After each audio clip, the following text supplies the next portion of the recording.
All right, welcome. Welcome to Ask or Tell Me Anything. We do this once every 2 weeks. I think we're actually sort of fairly religiously in that pattern now. Once every 2 weeks, there is no guest. There is only you and me, and the phone number, 888-720-WNPR. That's 888-720-9677. We already have our first call up on the board. Before we even get to the calls, though, I just wanted to quickly tell you, some of you know, and we certainly made a big fuss about this on social media, but on Friday it occurred to me that we had never told anybody on the air about this. So I did mention it at the end of Friday's Nose episode. But, and this was sort of months in the making, but a few months ago, Alec Baldwin got in touch with me. Alec Baldwin, the actor, got in touch with me, and I already knew that he was a pretty regular listener to the show. And so he got in touch with me. I guess his people got in touch with me and said, well, he'd like you to be on his podcast, which is called Here's the Thing, which, like, he usually has, like, really famous people on. In fact, he almost inevitably has really famous people on. So, like, Ira Glass has been on Here's the Thing, but I'm just me, you know? Anyway, it didn't seem plausible. But then, you know, it's sort of weird, too, because then a couple of times he called. It's just weird when Alec Baldwin calls your phone. And I was, like, out in the yard one day, and he called. And my dog, Declan, picked that particular moment to go running off after one of the neighbors. I mean, in an enthusiastic way, but nonetheless. So I'm like calling to him and running after him to catch him. And then Alec Baldwin goes, "Is your dog named Declan?" And I said, "Yes." He goes, "Great name." I don't do a really good Alec Baldwin. But so anyway, he did finally do this interview. And I will say this also.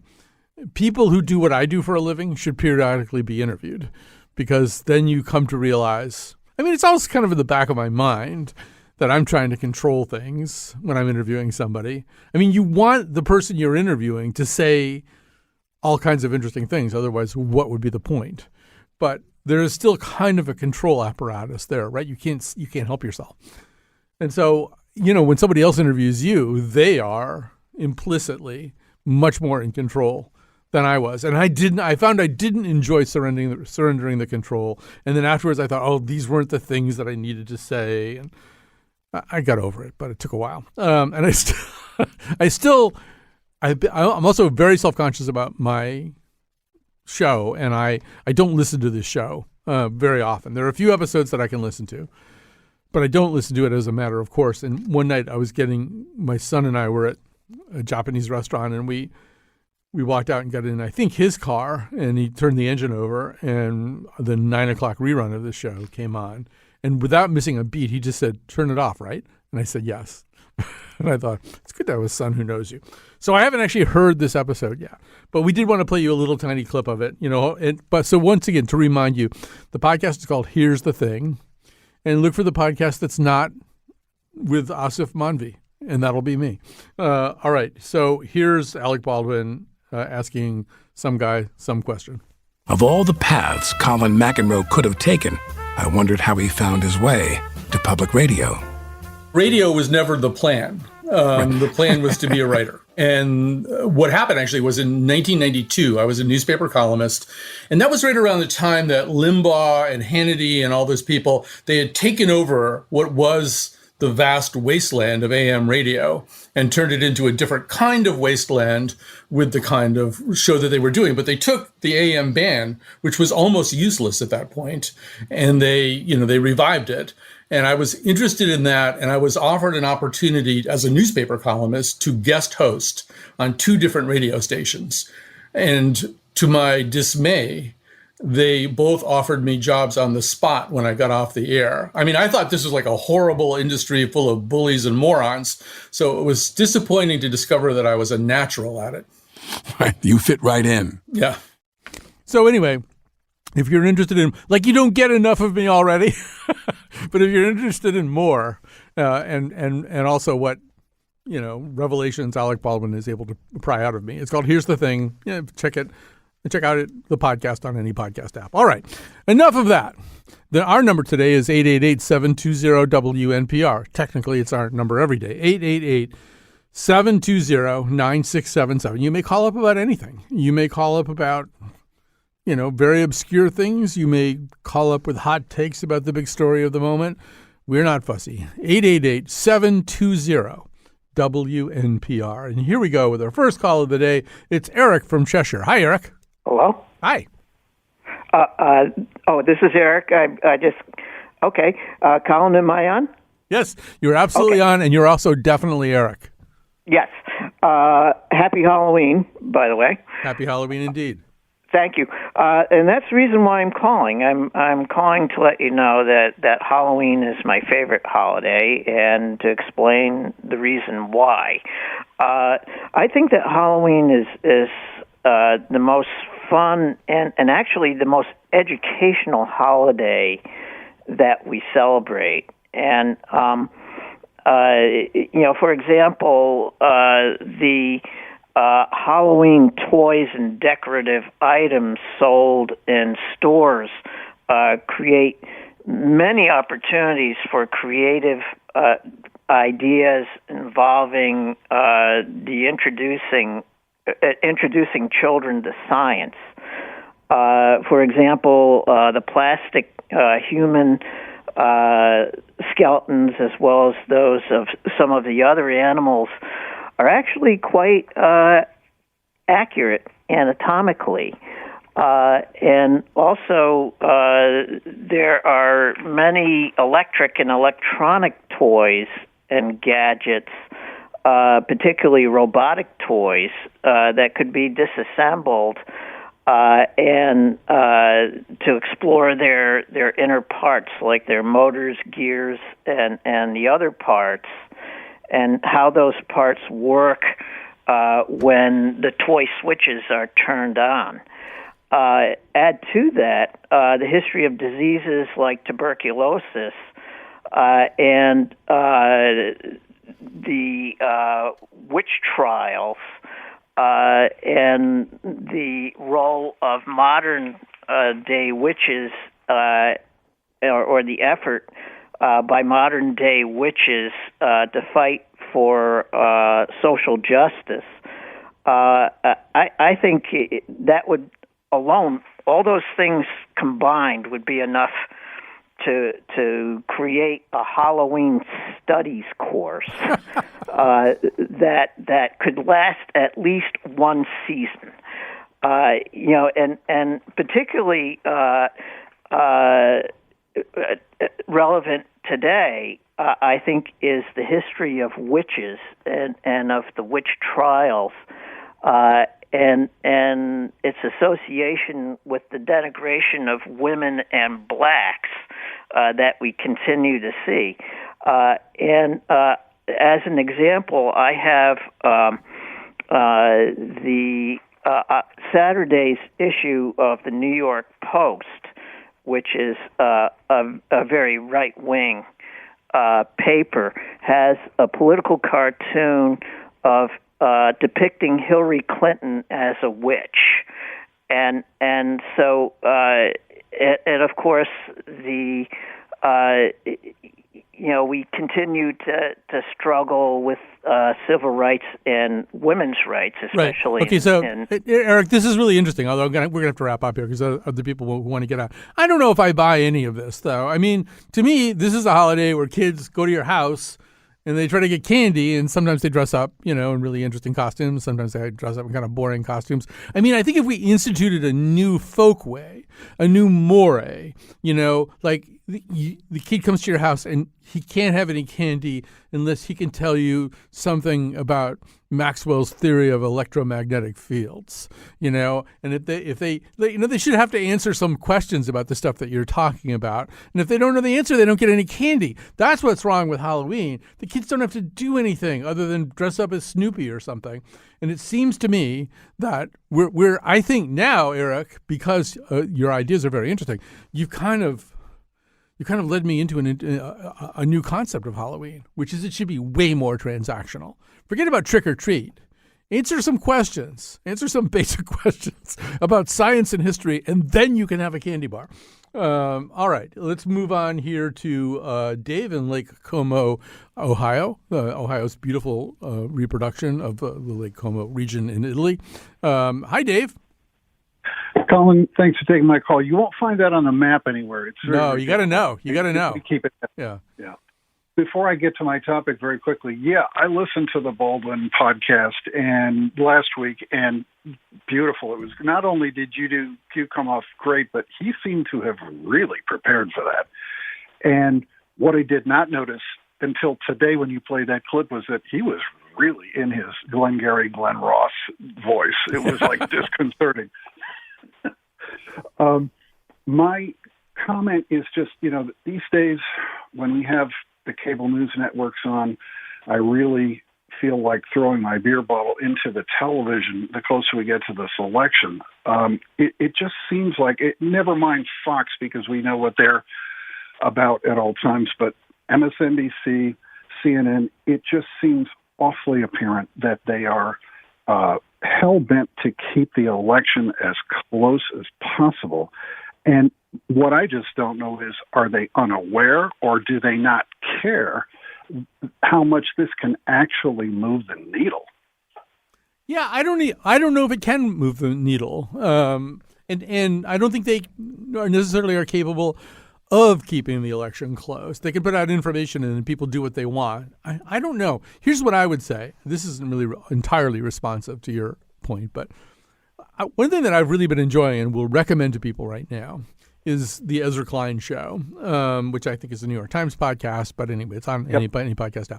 Like the last 4 episodes, he has done such interesting stuff about the election and about politics. And so his thing with Mark Leibovich was so great that I decided, okay, we're having Mark Leibovich on too. Mark Leibovich is going to be with us on Thursday. His new book is called Thank You for Your Servitude. It's about sort of how all of the people, all of the Republicans who weren't Trumpers, the Kevin McCarthys, became Trumpers. But even the one that's up right now that I've been listening to today, where he's talking about things like calcification and ways in which, I actually wonder whether MSNBC and Fox News have the kind of radicalizing impact that maybe they did, I don't know, 2 or 3 presidential cycles ago, because there's so much other stuff that's just so much more directly injected into the vein. Like one of Klein's interesting points in the most recent episode he did was that there's a way in which Trump, because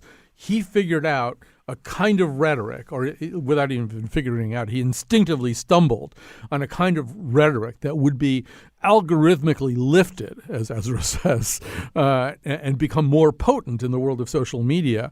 He basically rewrote the rule book for being a Republican. Now, if you want to be a Republican of any consequence, you kind of have to do that. You have to sound a little bit like Trump, or maybe even a lot like Trump. And so I don't know, Dave. I'm wondering whether MSNBC and Fox News have been effectively bypassed, and whether the transfer of information, attitudes, and ideas, to the extent that anybody left is persuadable, and I think the persuadable people are in a rather small bunch.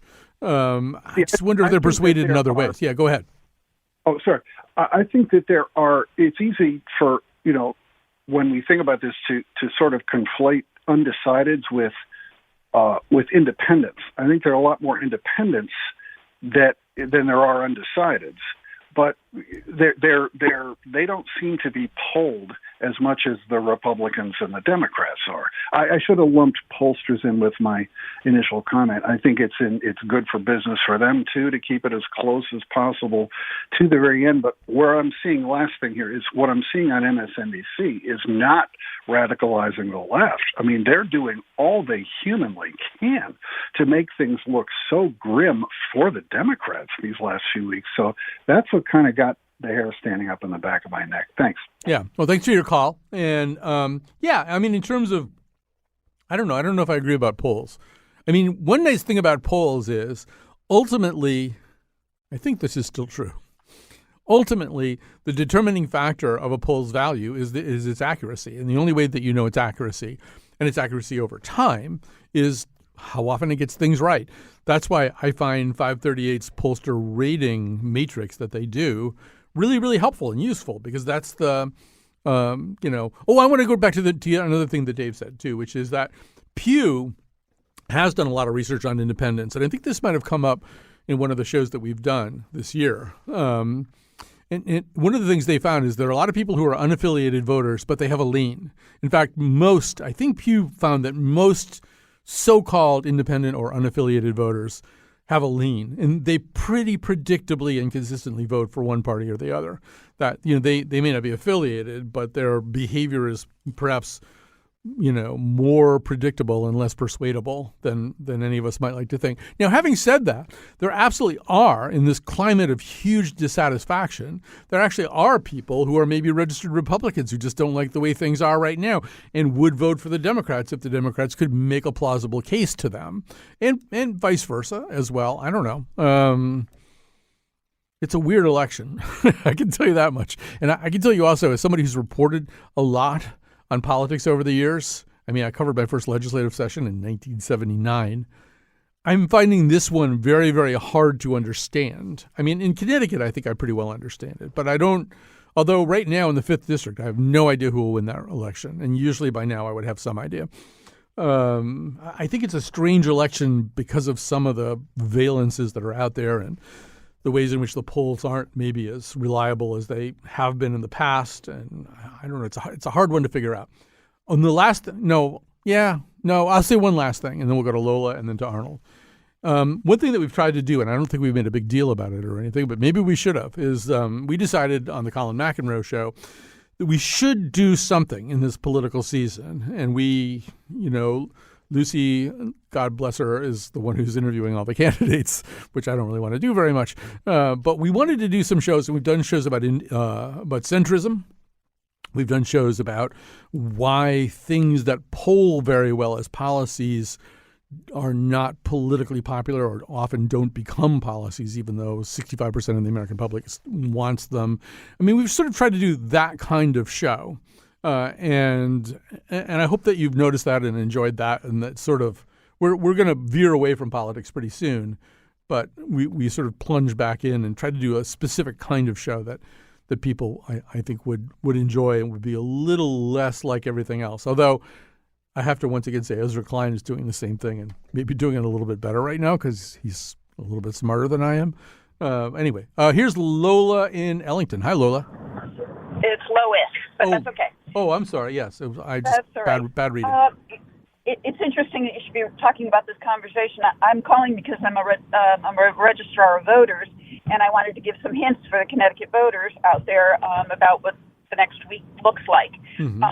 But in my previous life, I was the associate director at the Roper Center, a public opinion archive. I know you're familiar with them. She worked with Everett Ladd in the past, but. Mm-hmm. Yeah, I agree with you that no polling institute sets out with the idea of let's conduct a biased poll. You're not worth your spit if you're proven inaccurate and wrong. So everyone, I think, attempts to do the right thing and get the right data, and it is just a snapshot in time. So you have to take that into consideration. Yes. Can I just say one more thing about that? For that reason, Ann Seltzer out there in Iowa is this incredibly revered and much studied figure, not because she's really good at dramatizing election results or any of that other kind of stuff, or that she's for hire for some media company that, wants to make a particular argument about the closeness of an election, but because she's just really, really good. And she's also managed to figure out how to do it without the kind of weighting, weighting, that the other polls do. She's has such she's fascinating to listen to. But yeah, it seems to be the only way that you are worth your spit, as you say, is if you're good. Yes. Right, and let's remember there's an element of science and an element of art in questionnaire design. So both need to be monitored and done correctly. Okay, getting on to Connecticut, what I really called for. As a registrar of a tiny town, I just think it's important for folks in Connecticut to be aware that tomorrow it's a week before the general election, and every year a week before the general election is the last day that you can register to vote. So all of the registrar's offices are open until 8 p.m. So you can get out there and register to vote and be ready to go next Tuesday. What happens then is the system is closed out so that we can prepare for the election. We can print our lists and all of that. And then on Election Day, which is November 8th this year, folks can come to the town hall if they're not registered and register to vote and vote right there at the town hall. So that's kind of what's going on over the next week. And the other point that I wanted to make was our election officials that are working at all of the different polling locations have been trained. They take their jobs very seriously. Try not to give them a hard time. I've witnessed more than once people yelling and swearing and then throwing their license at the checker. I don't think that's appropriate. I think what we have to be thinking of is every person needs to be identified. We need some identification from you. The easiest thing, and what the poll checkers are so used to seeing, is your driver's license. So yes, you don't have to give your driver's license. There are other forms of ID, but why not just do it and move on? Yeah, no, I would agree. I mean, I will say that, because in fact this is a system of 169 towns, most of which have at least 2 registrars of voters, quality control is hard. And of course, the people that they recruit, from poll moderators and stuff like that, I mean, they get them where they can. They often are from the ranks of retired people and stuff. And so I think quality is all over the map, and I've had some really kind of bizarre and ridiculous situations at the polling place that I've been going to for the last 10 years or so, although I have a new polling place this year, that struck me as very unnecessary. But I didn't yell or scream or throw my license. But I mean, it just should have been way easier, and I shouldn't have been turned away. And a couple of times I was turned away when I knew I was there on the list. I just couldn't get them to look at it somehow. So, Right. I do feel, first of all, ultimately, this state is going to have election problems until we more fully centralize administration of elections. I think having 169 towns and whatever 2 times that is in registrars, it's too much and it's too spotty and too many weird things happen. And it's like every year, I mean, think about 2018, to your point about Election Day registration, that was when New Haven couldn't handle. And it wasn't entirely their fault, but New Haven City Hall could not handle this incredible deluge of people showing up to do Election Day registration, which I think, Lois, you and I can join together and say, please register now if you possibly can. I mean, don't bet on Election Day registration because it can become a bottleneck exactly for that reason. So there's really no reason to wait for Election Day registration. So try to do it now if you possibly can. But, that was like a real problem in terms of making sure everybody who wanted to vote got to vote. Now, you may recall in 2014, the voter rolls did not arrive, particularly in a lot of key places in Connecticut. So dramatically, Dan Malloy and Denise Merrill, the Secretary of State at that time, and he was the governor at that time, showed up at the Hartford Seminary location where they both voted, and they couldn't vote. The governor and the Secretary of State couldn't vote because the Hartford registrars had not gotten the voter rolls it's Election Day. It's not that hard, And in 2010, as you recall, we had terrible, terrible problems in Bridgeport to a point where a judge had to keep the polls open for an extra hour because of all the problems with ballots there and the wrong kinds of ballots and stuff like that. These are, I think Connecticut's not that big a state. I shouldn't be able to rattle off the voting crises that have happened on election days over the last 12 years. They shouldn't be so fresh in my mind. So I think we can do better. I think the state can do a lot better than it does. And I totally agree with you that every courtesy should be extended to the people working at the polls who are mainly there out of the goodness of their hearts. But this also should be a lot better. Wait. I think there's also something else. You're rattling off a number of them, and you're going back more than a decade. Mm-hmm. In that decade, I was not part of the system in 2014.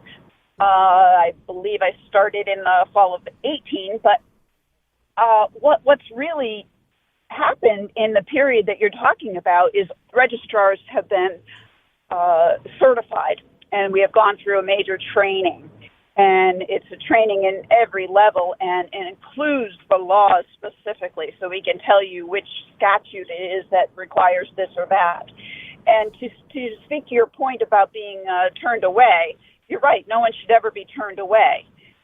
When a checker cannot find you on a list, there's a reason for that. Maybe you live in a condo and your unit number wasn't listed properly, and therefore you're somewhere else on the list.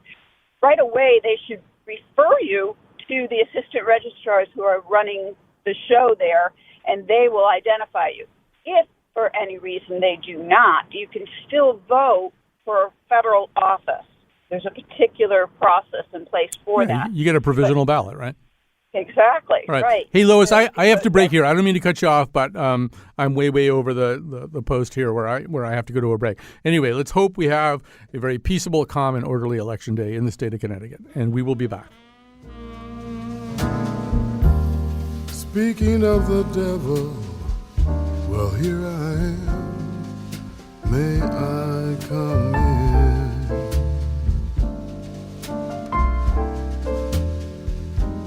Feeling like a lost and lonely lamb. May I come in?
All right, we are back. I get to pick out the music for the Ask or Tell Me Anything shows. That's why I let it play so long.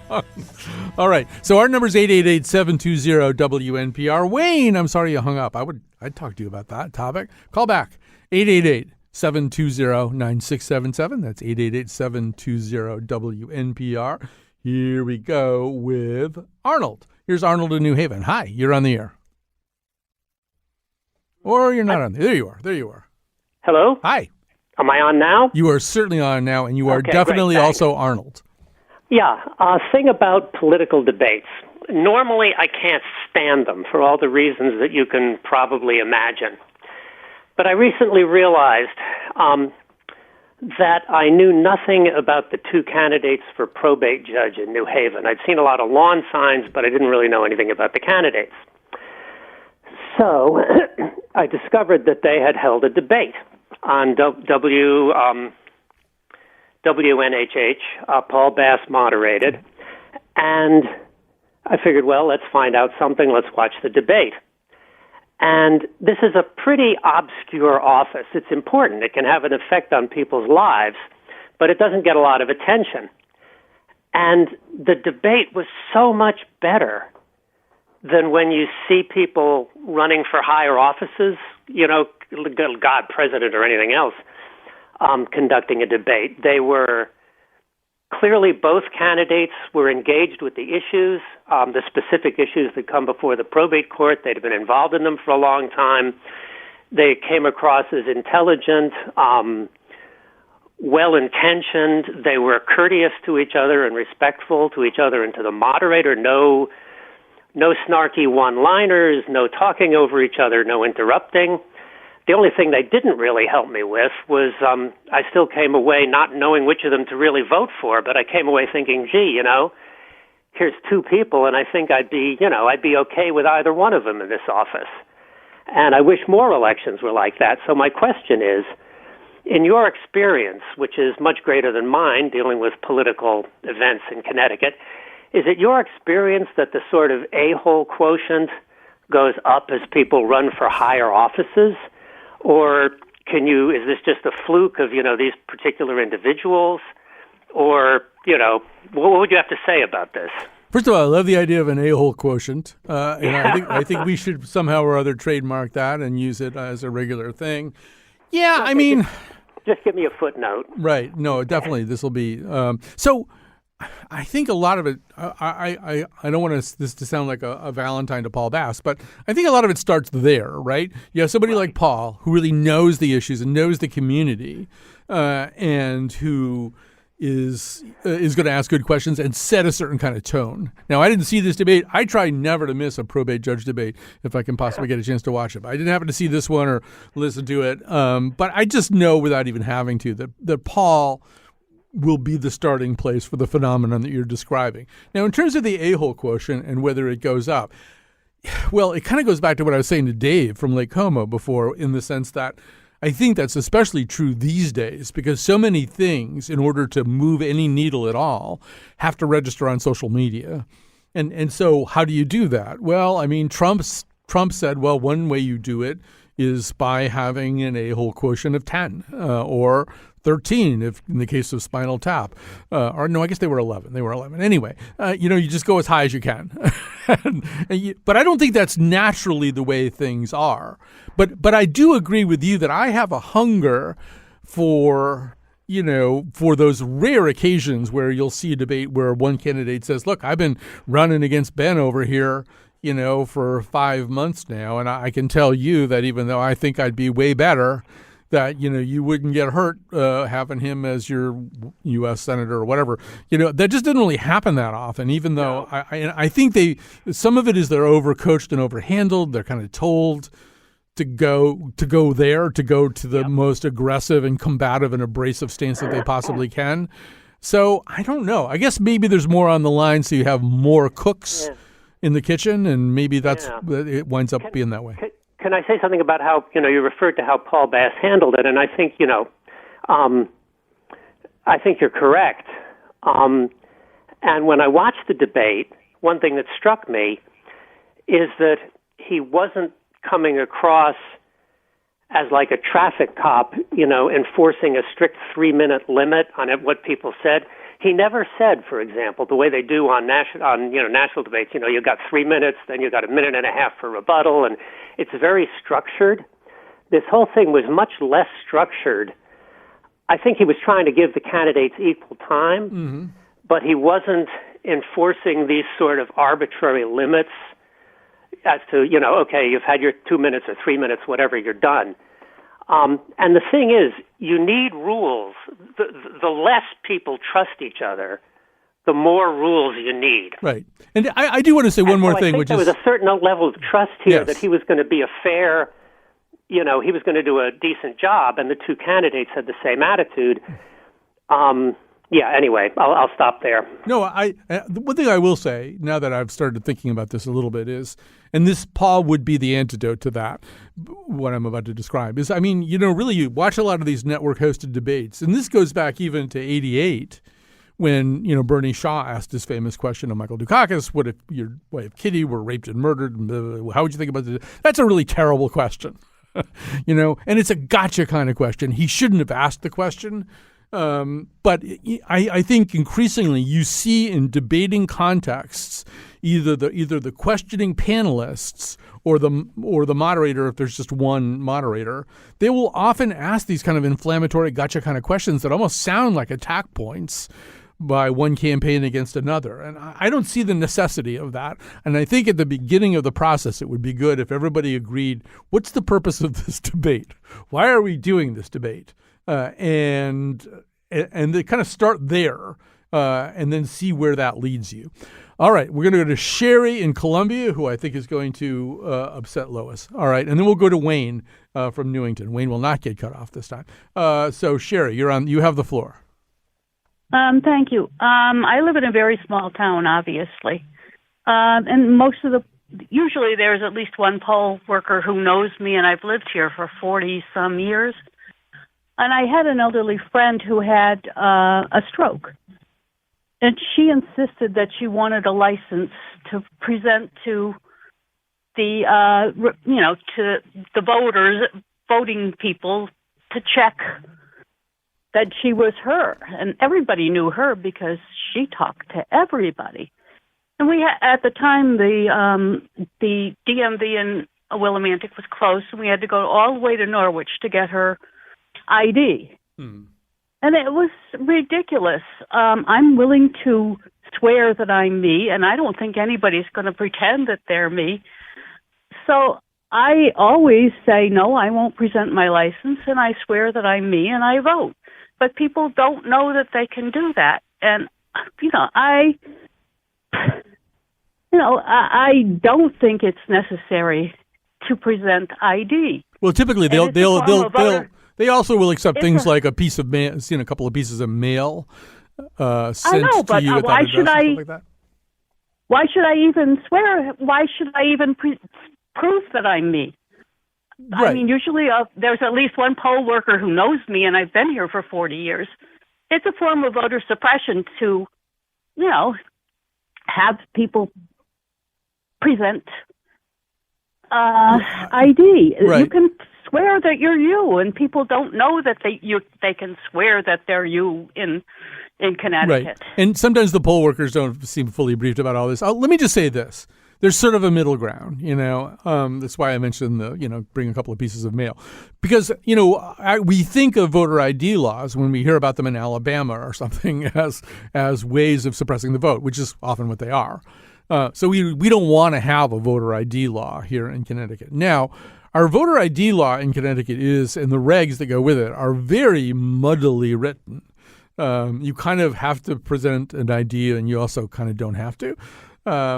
And they probably should be clarified a little bit more than they have been in the past. But it's also, you have to be kind of considerate of everybody around you. And I think the point Lois was making is, let's keep the line moving. Let's not do any grandstanding here. If you've got a driver's license, present it. If you don't have a driver's license, we'll figure something out.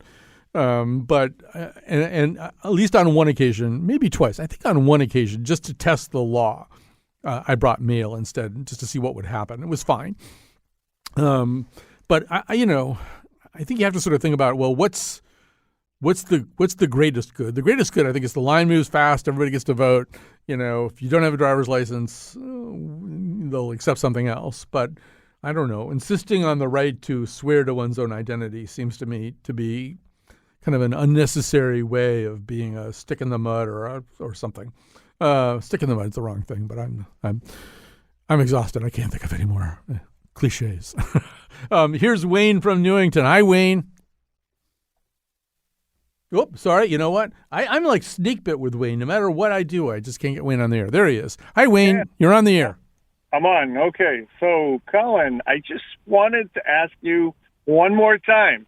Have you even moved the needle a little bit on your idea of you don't need to address the idea of a civil war in this country?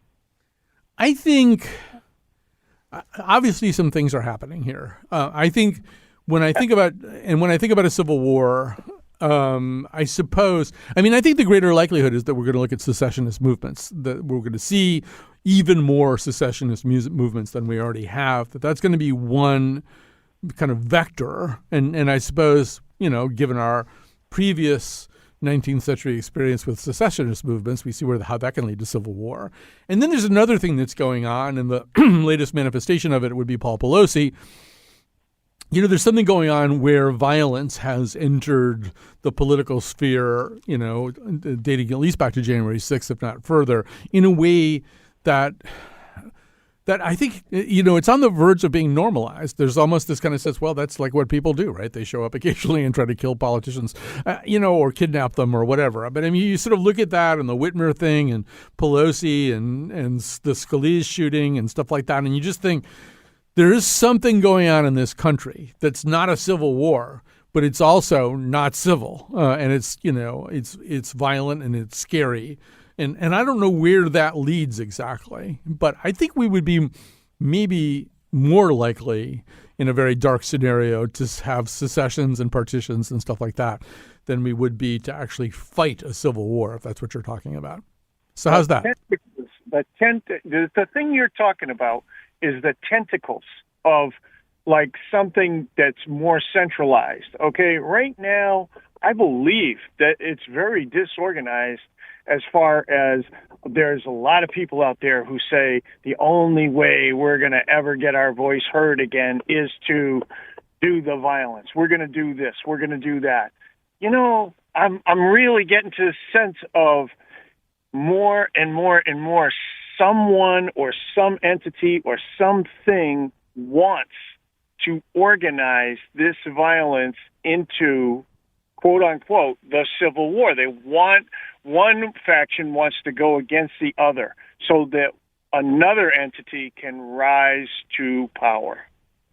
All right. Yeah. This is the weird thing that kind of keeps me up a little bit at night, thinking about, wow, wait a minute now, is this a thing? Is this something real, or is this just something just like out of a Grisham novel or something? I don't know. Well, I mean, there's certainly novels. Probably Grisham wouldn't be the best example of that. But one thing that I will tell you that you might find interesting, and I think it's being produced by Mike Pesca's company, Peachfish. There's a new podcast debuting. It's called The Last Resort. And the premise is, what if California seceded from the United States? And it kind of walks this through in a very – I listened to like 9 minutes of the trailer or something this weekend. And it sounded pretty interesting. I'm going to stay with it, because you're certainly right that we are on a different terrain now than we've been in the past. And the terrain is more divisive, more polarized. I'm not sure that enough people really participate in the more extreme versions of that terrain. Enough so that you would have a civil war. But I don't know. It bears more thinking about it. And I know Wayne's going to call up again in a month, so I better get my act together. Meanwhile, we better go to a break right now. We'll come back. We'll take as many of your calls as we can at 888-720-WNPR, 888-720-9677. I woke up, it was 4 in the morning, clear as all hell that you'd already gone.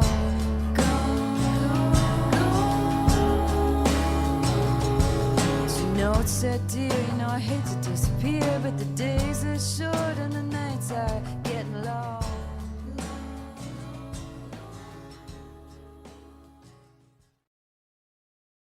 And we are back. Time to thank Kat Pastor, who is our technical producer. Jonathan McPants is up here. He is the producer of this episode. A little bit later in the week. Tomorrow's show is about fog. It's about fog, fog out there. There's a fog upon L.A., that kind of thing. But also about brain fog, and also about something called Fog Reveal, which is this kind of really scary data collection service that can be used by law enforcement in lieu of getting a warrant. Woo! Anyway, that's tomorrow. And then what I mentioned, Thursday show, I think I already said, will be Mark Leibovich. I already mentioned that. And then we'll get the news on Friday. We're going to talk about Don't Worry, Darling. That's the movie where, I don't know, like bad things happen on the set. It was Olivia Wilde, and I think, Florence Pugh was placed in a wicker frame and set on fire. I don't really know all the details, but it was like bad things happen. Nobody was set on fire, don't worry. So we're back. We're taking phone calls, 888-720-WNPR. Why don't we go first to Mike in Woodbury? Hi, Mike. How you doing, Colin? Just fine.